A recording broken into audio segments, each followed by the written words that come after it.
dapat 5 sentences lang. Pero okay na English kasi... Hindi na pas mo ulit. Mukhang ko rin.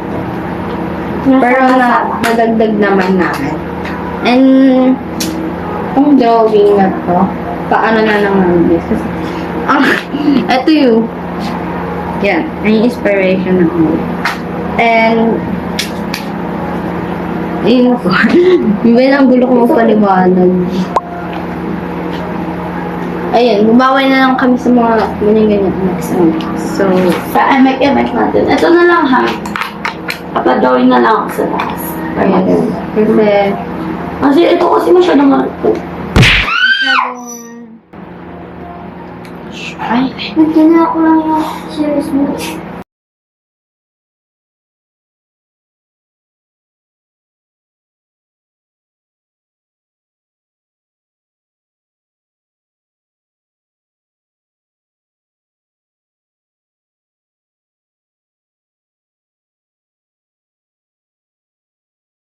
guys, so we're back. Na-timelapse lang namin para mabilis and hindi masyadong, you know, matagal ang video. I mean, matagal din. Nagkina ko lang yung series mo. Sa 30. Nag-serious mode na Wow, kami. Di late ba yung naman. sa ano, sa Hindi pa siya kapag na. nag-serious mode kami. Ako ba lang? Ako naman po siya. Hindi ako kapansin. Oo. Kapan ito ah. As, guys, magkakaklase lang Just food. And, Siguro magkaklasmate tayo. Hindi tayo ito sama-sama kung ano. Yung nagawa ko. kakalain na na magkakapatid.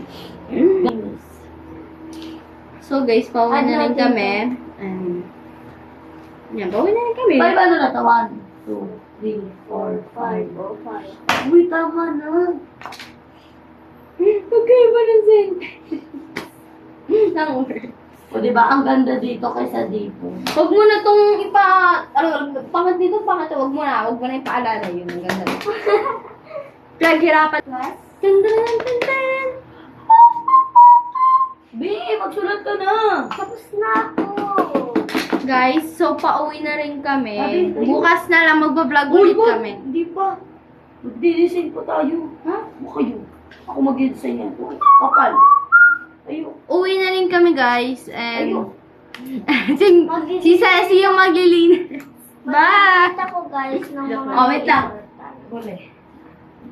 Cut. I wish Goodbye, everyone! See you on our next vlog! And please, don't forget To follow or subscribe!